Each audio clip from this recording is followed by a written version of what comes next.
Automation is always a possibility, but we've made the decision to rather develop people around us. We heavily invest in our employees in terms of training and skills development.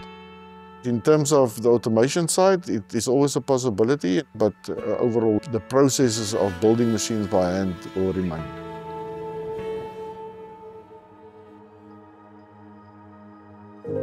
My name is Rian van Zyl. I'm the Managing Director of Volmatic Packaging Systems. We've been in business now for 46 years, and we design and manufacture filling and packaging machines, mainly for the food and beverage industries.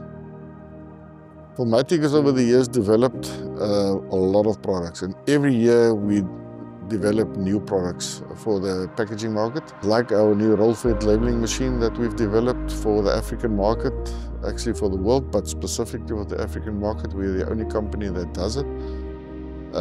Sustainability is paramount in most industries. In terms of our machines, there's a secondary market that uses our machines, rebuild them for other purposes. And our machines will never end up in a landfill, because it can go to a scrapyard and it can be reused for other products. Obviously, it doesn't matter where you are, there are some operational challenges always. We have now, a year ago, we've moved into this new factory of us. The municipality helped us with accessibility roads. At the moment, people from all over the world enjoy staying in Paarl because it's safe.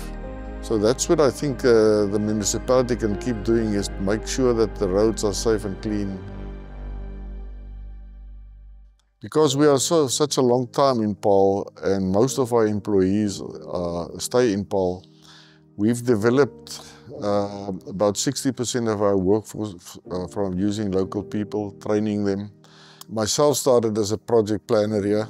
I grew in various roles up to where I am now, to the Managing Director. And so I can continue with a lot of people that we've trained. We have an apprenticeship program, and we have a learnership program. And because of the growth of the company, there are many opportunities.